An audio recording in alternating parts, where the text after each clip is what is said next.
We just kind of hung out by the pool since we had the pool cabana rented for the day, and drank and read and relaxed and all of that stuff. Yeah. Yeah. You also forgot to mention that is when you roped me into karaoke.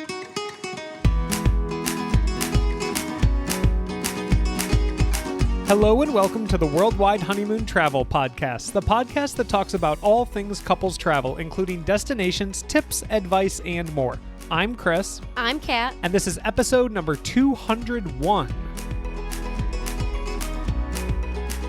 Yes, it is. And we are finally back from our little winter break, Christmas break that we took right before Christmas. And while obviously we still have episodes going out every week, we recorded a bunch of stuff and then took our break. And we just got back from Saint Lucia for our birthday week. Yeah.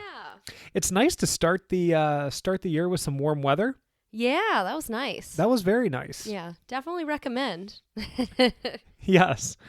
But other than our trip to Saint Lucia, which we will talk about in today's episode, do you have any updates, any highlights? Well, we're both a year older. That is an update. Yeah. Yes. Because our birthdays are at the very beginning of January, and they're in the same week, so we celebrate birthday week. Can you believe that you're almost 50? Are you kidding me? It's not. What? I only turned 32. Yeah. Yeah. I mean, you're closer to 45 than you are to 18.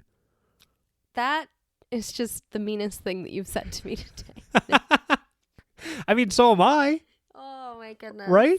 I mean, you saw how I was like in Saint Lucia being like, oh my gosh, I'm about to turn 32 now. Like, where did all the time go? I am the same time away from being 45 as 21. That is just mind-blowing to me. Well, it's simple math. I mean, a lot. So if you stop it. Okay. Ha ha. Yeah, I mean, I know that like a lot has happened since turning 21, or 18 or whatever. But I don't know. It's just weird to think that like... Seems like yesterday? Kind of. And that's how you know we're getting old. Yeah. Yeah. I mean, there's a whole other generation that now thinks we're uncool. Yeah. And that one that's up and coming. Sucks. No, they don't. And then there's like a whole other generation behind them. Like, it's like, yeah, it's nuts. I need a lawn. To tell kids to get off of it? Absolutely. To get off my lawn? They're not coming on this thing. Yeah. So we are older. We are wiser. That's debatable. Do you have any other updates, highlights? Well, my highlight is celebrating my birthday in a warm, beautiful Caribbean island is quite the way to celebrate, considering growing up and up until now have always had a birthday in the middle of winter. So I was like, you know what? I want to be somewhere warm on my birthday, and I want to... It was still the middle of winter. Yeah, but it's warm. Got it. Yeah. Not physical winter, Yeah. where it feels cold. It was nice to get away and escape and be in like 80-something degree Fahrenheit weather and relax and have a few cocktails, make Christopher sing karaoke with me. And it was great. We had a good dinner. We just had like a really fun day on my birthday. Yeah. So that was a big bonus. I'm glad. Yeah. What was your highlight? My highlight was just spending time with you. Okay.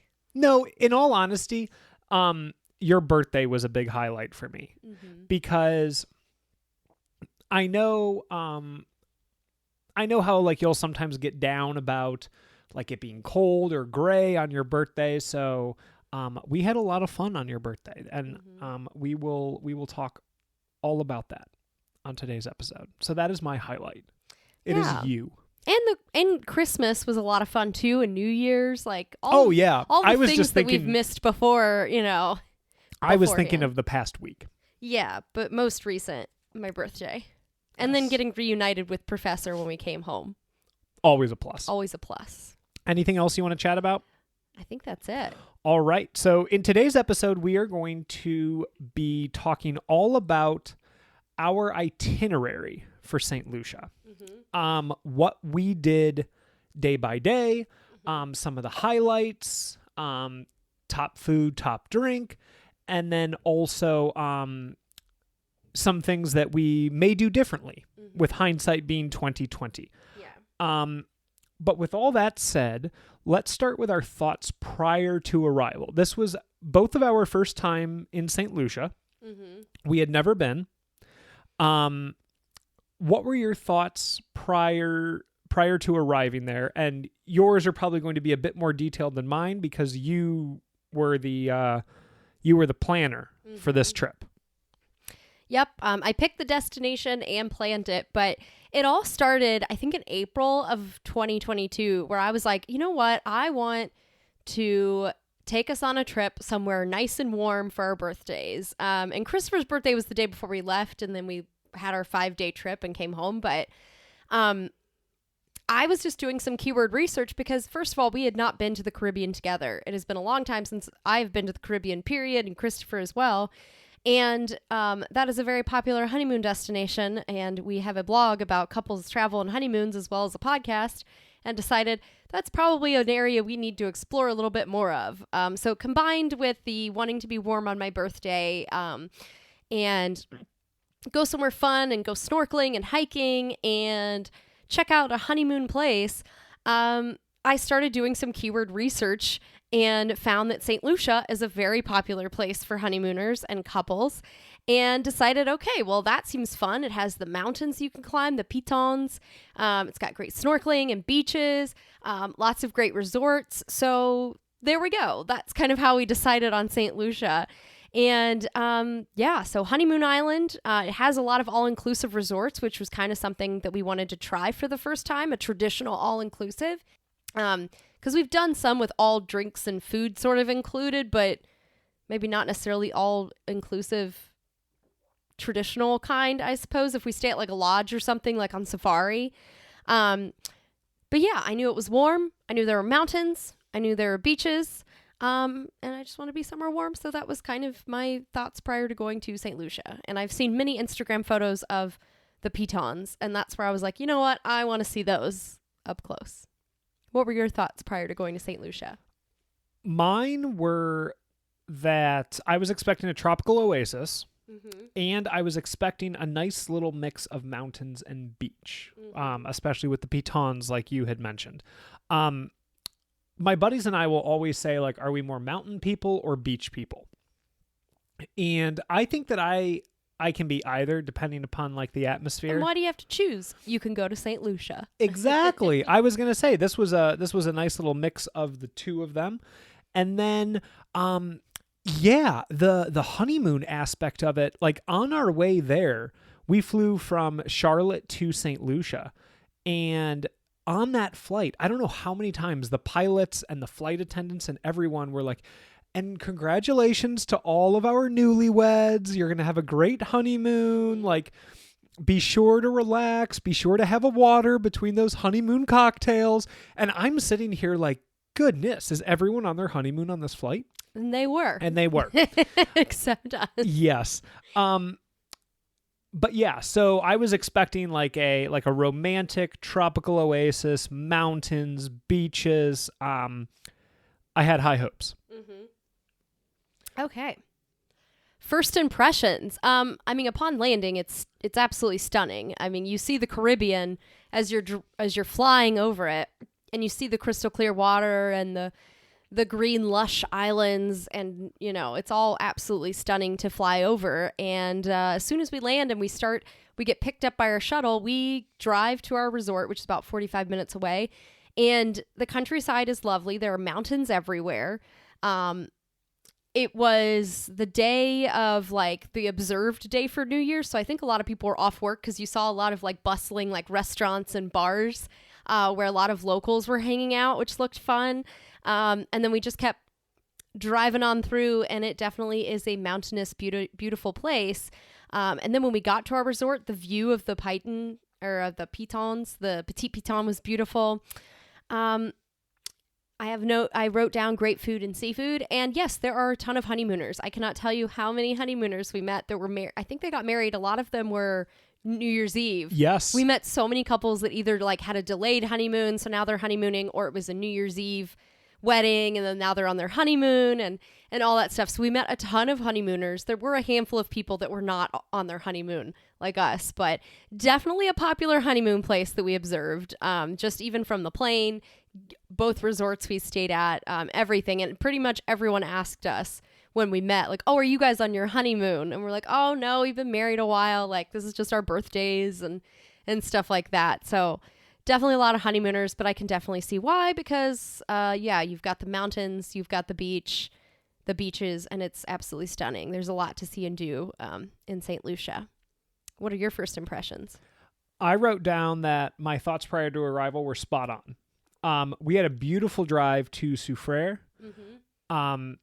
Very hilly, very windy, beautiful glimpses of the Atlantic Ocean as well as the Caribbean Sea. Mm-hmm.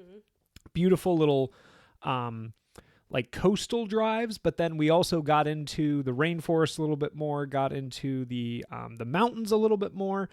So it was a nice little, I guess, tour of the southwestern part of the island. Yeah. But yeah, before we talk about our itinerary, why don't you talk about when to go and then how to get there, and then we'll mention where to stay or where we stayed in our itinerary. Yeah, so as far as when to visit, January through April, so our typical winter time up here, at least in Cleveland, but January through April is a good time to go. It's outside of hurricane season and stuff, and usually the rainy season, but global warming has certainly changed things, and when we went, it definitely rained. Not all day, every day, but it certainly had its moments where we had a few sunny days, and then a few days where it was off and on raining. So just kind of, not that it certainly didn't stop us from being able to do everything we wanted to do, but there were times where we're like, oh, we got to get back in from swimming and like let it stop raining and then get back out and stuff like that. So maybe wait a little later to go. Maybe February through April might be a better time, or late January versus January when we went, because it was still rainy season. But it also could just be the year. So who knows? Yeah, and that was interesting because we were talking to a few people, and they said that especially over the past couple years, it's been more like that in January. Traditionally, it has not been. Mm-hmm. But it's usually mid-December through mid-April is the time to visit. Yeah. Because it's not as rainy. But I mean, it also makes sense because like our winters have kind of been pushed back, or our springs have been pushed back. So maybe everything's just pushed back. Yeah. So I guess if you want to go where there's certainly going to be a little bit, well, you can't say certainly these days, but where there will be less rain, probably February/March and April is going to be a better time to go versus December and January. Outside of that, you're going to have rainy season and then hurricane season. And yeah, so that's kind of why you want to sort of go around this time of year where you're not at risk of running into hurricanes and evacuations and that sort of thing.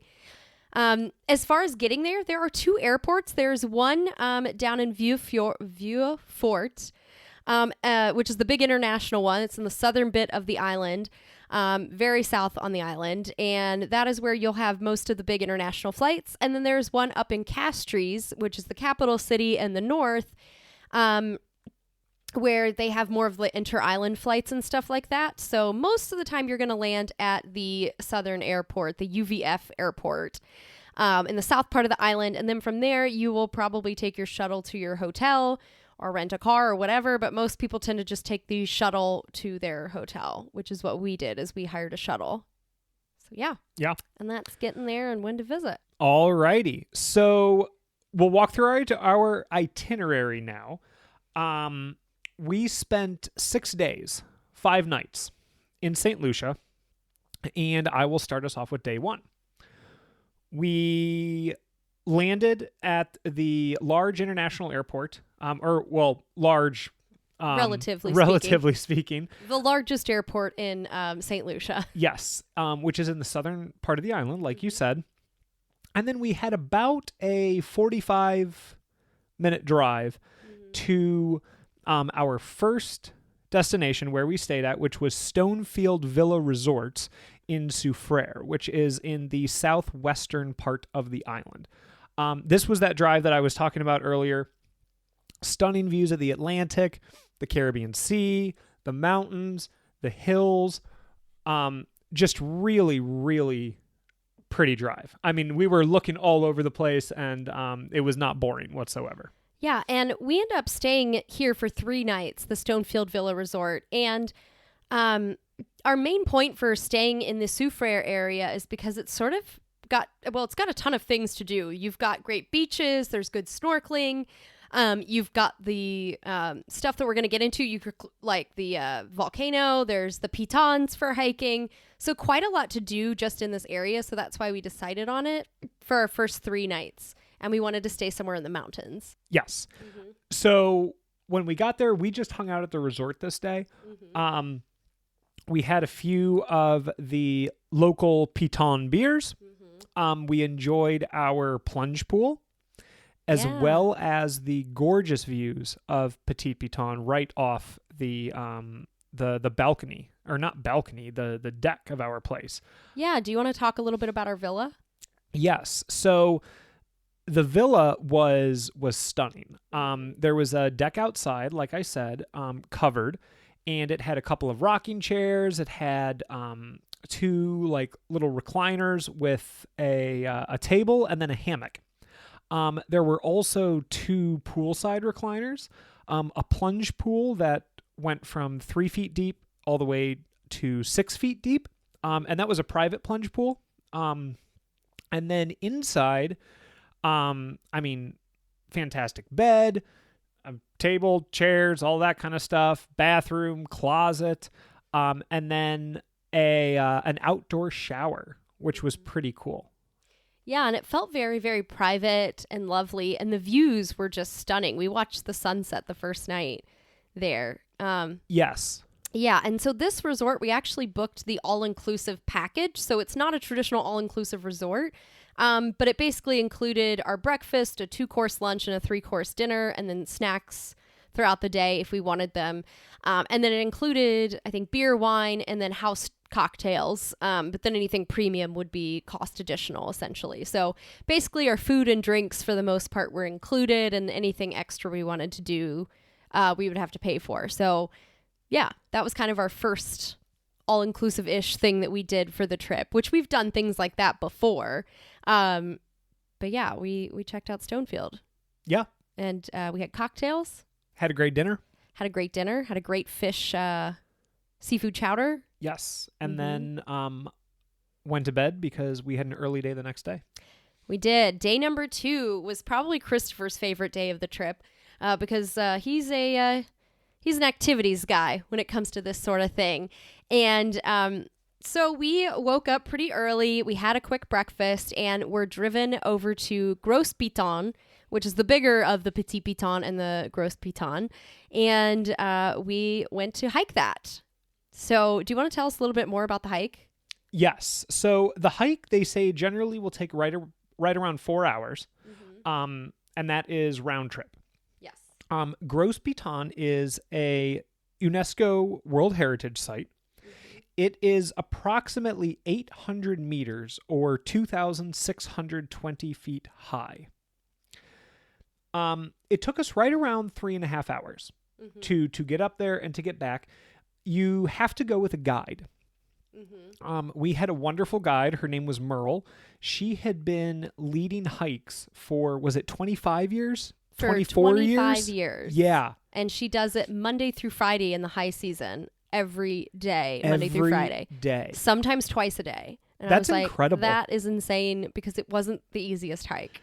Yes, but she did a wonderful job. So on the ascent portion of the hike, they split it up into quarters. Mm-hmm. So you hike first through a little village that is selling food and drinks and little souvenirs and all of that kind of stuff that you can certainly stop in on the way back.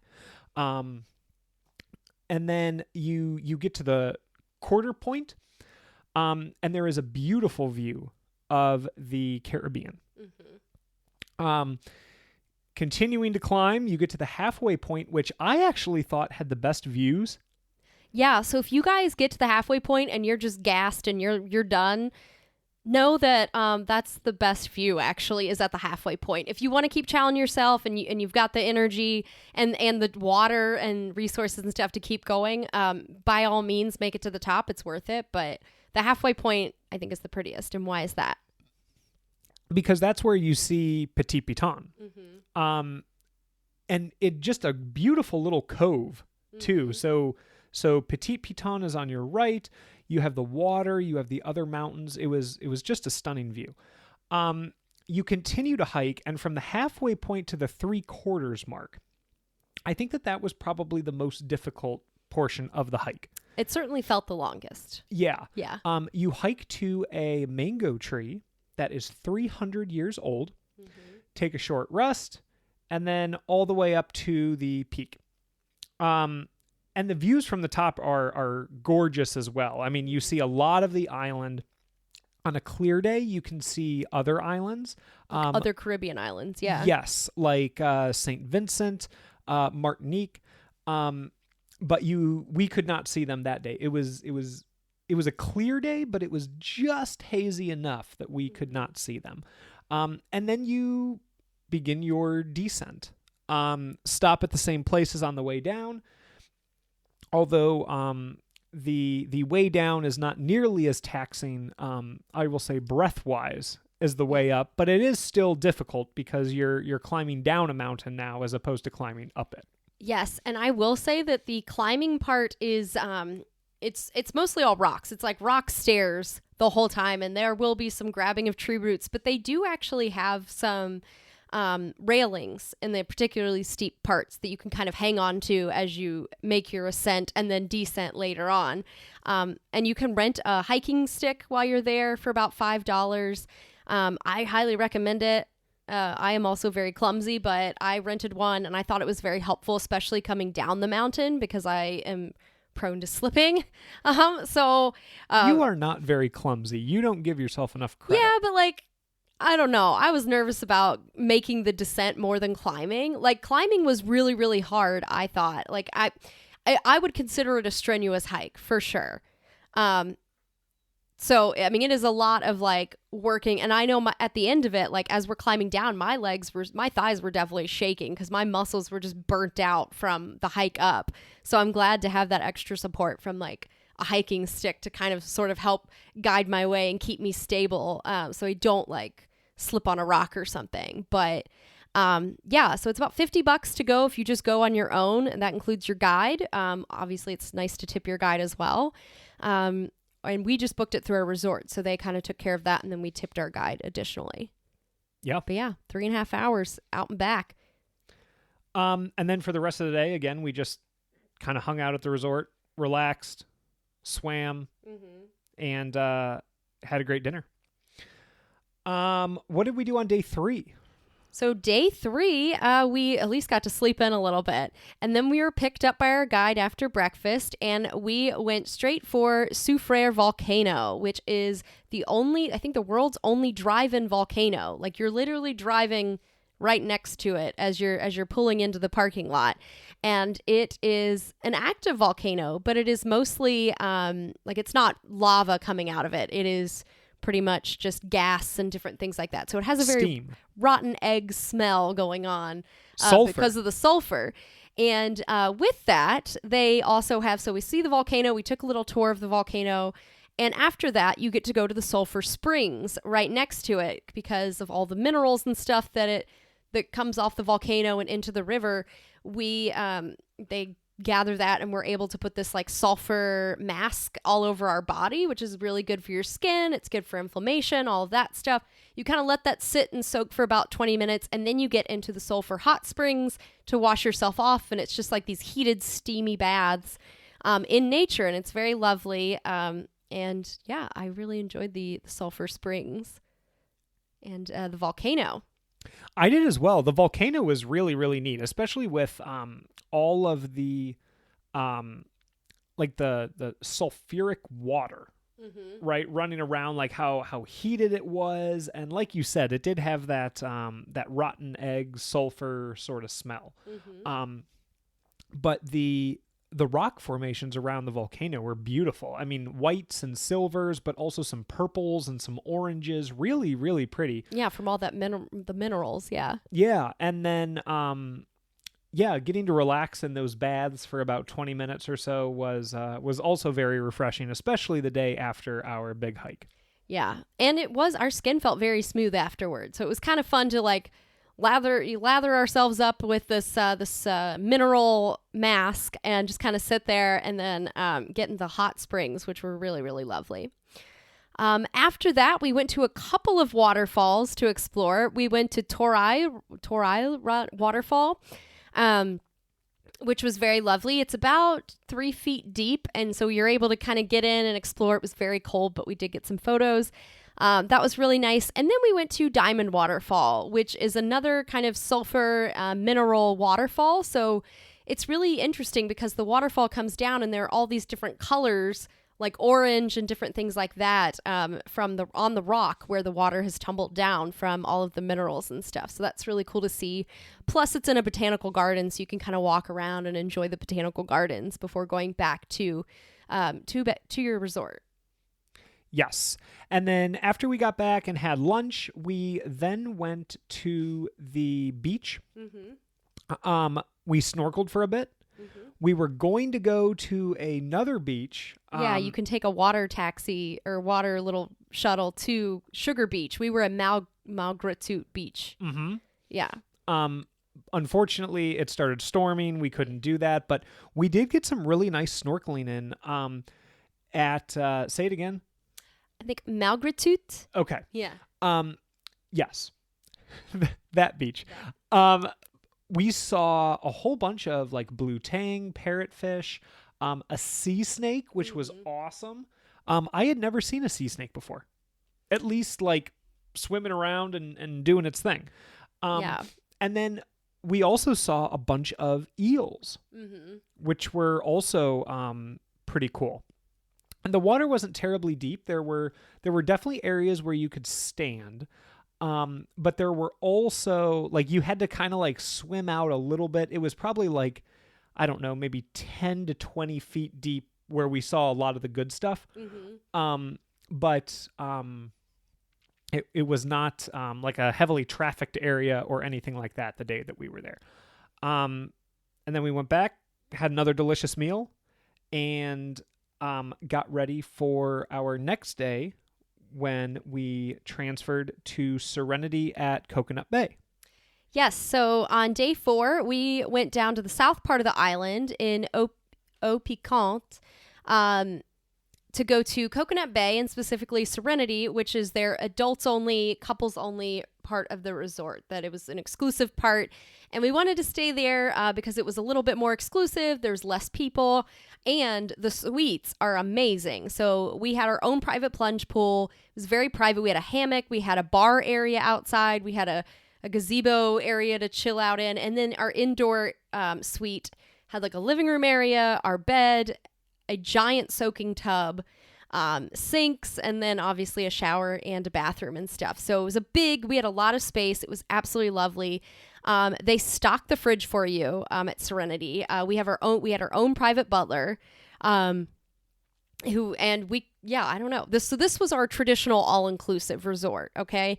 It is attached to Coconut Bay, which is definitely an all-inclusive resort. They have like an adults-only side and a family side as well. They had lots of pools. There's a lazy river, lots of bars, tons of restaurants, the beach access, all of that stuff. And at Coconut Bay, at Serenity, you have access to everything at Coconut Bay as well, but you have the more exclusive stuff of your own like area here. And Serenity has their own private pool cabanas, beach cabanas that you could rent. They have their own pool for just Serenity, their own restaurant, which was very delicious. You could order room service 24/7. We got breakfast in bed one morning, all sorts of things. So a lot of perks to doing that. And our butler certainly stocked us up. They gave us a bottle of bubbly for my birthday. And we had a beer, like a fridge full of beer and mixers and too much wine that we couldn't drink all of it. But yeah, so we ended up getting there and we got there early in the morning to just spend 2 full days exploring Serenity and relaxing. And for my birthday, we got the pool cabana because the beach ones were taken. But we got a pool cabana, and that came with like the butler service, and it's a nice covered place to hang out by the pool. And we ate lunch there, and then we relaxed in our cabin when we got that. Got some drinks at the bar next to the pool, and then we had a lovely, lovely dinner at the Great House Restaurant, which is Serenity's restaurant. And that is where we had some amazing seafood, a French cheese cart. You had a red velvet tiramisu. Lots and lots of delicious food there. So the food was good. The drinks were great. Yeah, they definitely promote a lot of drinking and eating at all inclusives, at least this one that we were at for sure. Yeah, absolutely. Yeah, so we mostly just kind of stuck to the resort that day. We didn't really go to the beach much. We just kind of hung out by the pool since we had the pool cabana rented for the day, and drank and read and relaxed and all of that stuff. Yeah. Yeah.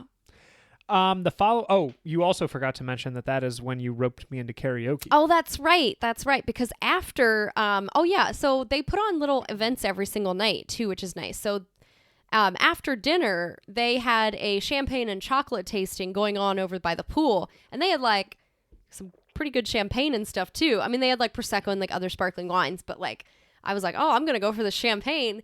So I was drinking champagne and eating some chocolate, and then all this karaoke was happening around us, and I was like, Christopher, we just have to do it. So I roped Christopher into singing Dancing Queen with me, and it was great. And then everyone sang happy birthday to me, which was also great, and we stayed out until 12:30, and then we ordered room service pizza at like 12:30 in the morning, and that was the latest I've been up since I guess New Year's. Yeah. So I guess not that long, but yeah. A lot of fun. It was really good. Yeah. Day 5, we got breakfast in bed, like you said. And then we went to the beach. The beach is actually across the street at Coconut Bay. There is a portion, like you said, where there are beach cabanas that are specifically reserved for guests at Serenity at Coconut Bay. But we hung out on the beach, had some delicious fish burgers. Yeah, from their burger shack. Yes. You got to meet a beach cat named Murphy. That was the highlight of your day. Yep. I was missing Professor. And then we also hung out at Coconut Bay for a little bit just to see what they had to offer. We enjoyed the lazy river. We got some food over there. Yeah, they had a jerk place there, and we tried some jerk, like chicken and sausage and stuff. Yeah. And wandered over. We saw, I think, the kids club. I don't know if it was the teenagers or if it was like the young adults or something, but they were having some sort of foam party in the pool. Yes. Yeah. And then we went back to Serenity, and they had a rum tasting and a live band that evening. I really enjoyed the rum tasting. Yes. I am not a spiced rum person. Yeah. But give me like a good coconut rum or like rum plus coconut. I can drink that all night. Okay. I can. But they had like a whole themed dinner. It was like a buffet dinner where you could go around and get different seafood and different things. And then they had like rum cocktails as well as the rum tasting. Yes. And I think there was other stuff that was supposed to happen, but we were tired because, we'd stayed up really late the night before. And we ended up going to bed pretty early after that. But we were there the last day before we checked out because flights typically leave in the afternoon in Saint Lucia, and we're next to the airport. So we had all morning to spend there. So we got breakfast and lunch both at the Great House. So we had some good breakfast and some food. And we just hung out by the pool and read and just kind of chatted and hung out and packed up before we had to head home. So yeah. So to recap, day 1, we arrived and chilled at our awesome villa at Stonefield Villa Resort and hung out at the plunge pool and enjoyed the beautiful views from also their restaurant. Day 2, hiking Gros Piton. Day 3, we did the sulfur springs, the volcano, the waterfalls, and then snorkeling at the beach.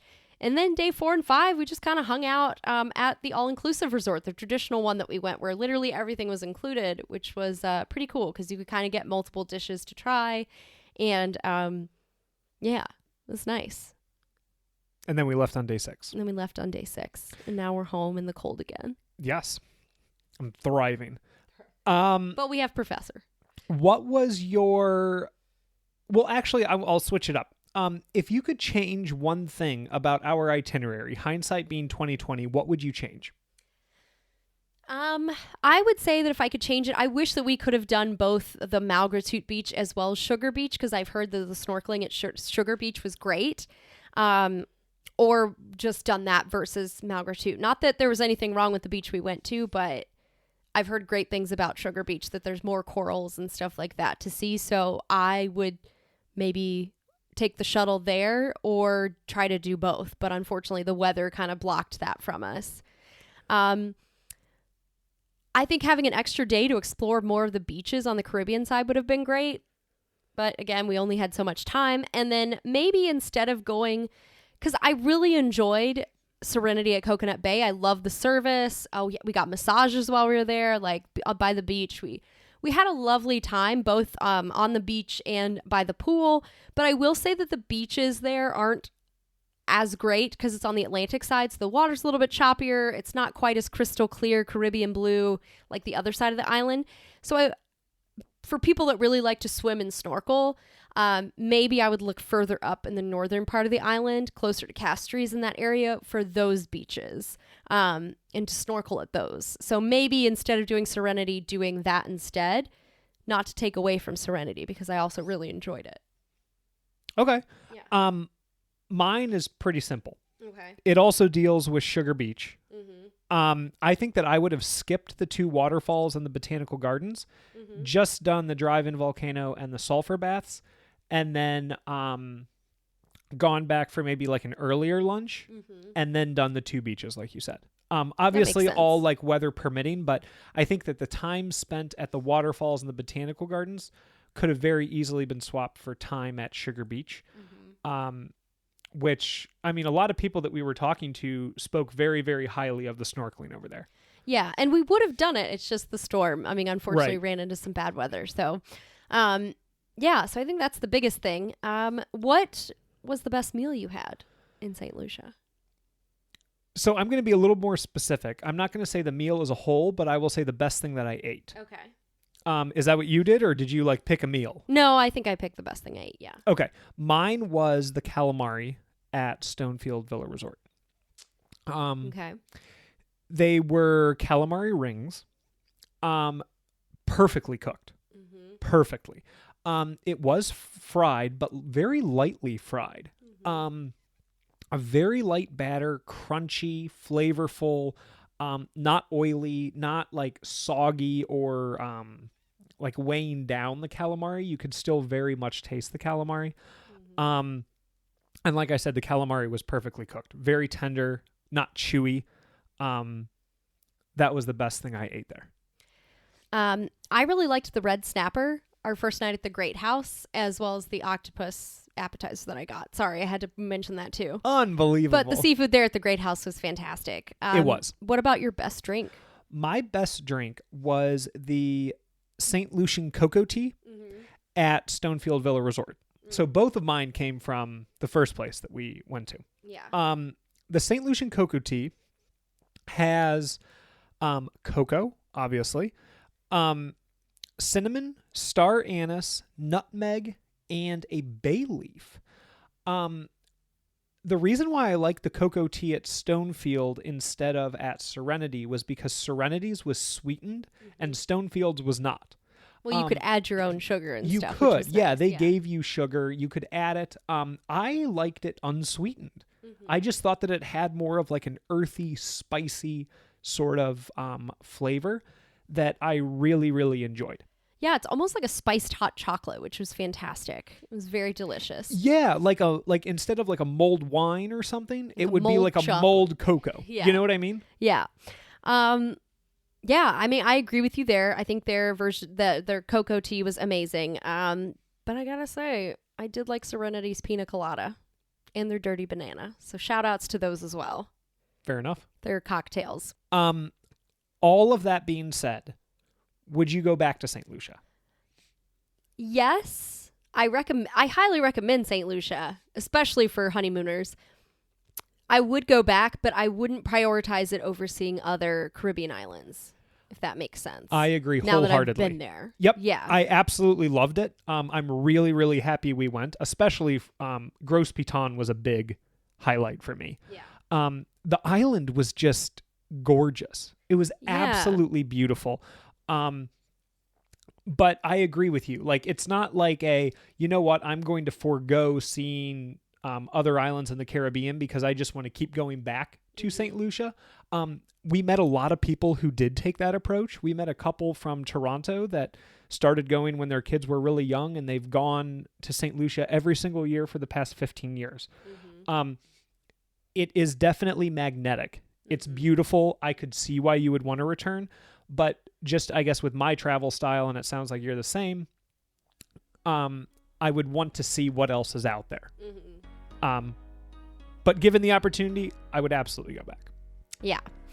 All right, guys, that is it for our 5 days in St. Lucia itinerary. Thank you guys so much for joining in. Let us know if you guys been to St. Lucia. Would you guys go to St. Lucia? Let us know. You can always reach us on Twitter, WW Honeymoon, Instagram at Worldwide Honeymoon, or email kat@worldwidehoneymoon.com. But thank you guys so much for tuning in. Thanks, guys. Thanks for tuning in, and don't forget to rate and review our podcast. It takes less than a few minutes and really helps other people find us. Also, if you're enjoying this awesome free information on both the blog and podcast, when you're booking your next trip, head over to worldwidehoneymoon.com/resources and use the links provided. We earn a small commission at no cost to you when you book through these links, and these are all brands and companies we know, love, and use, like Skyscanner for finding the best flight prices, World Nomads for the best travel insurance, TripAdvisor for hotel bookings and reviews, and even Amazon for all of your travel purchases. Thank you for tuning in. We really appreciate it. Wherever you are, wherever you go, remember to make every day a worldwide honeymoon.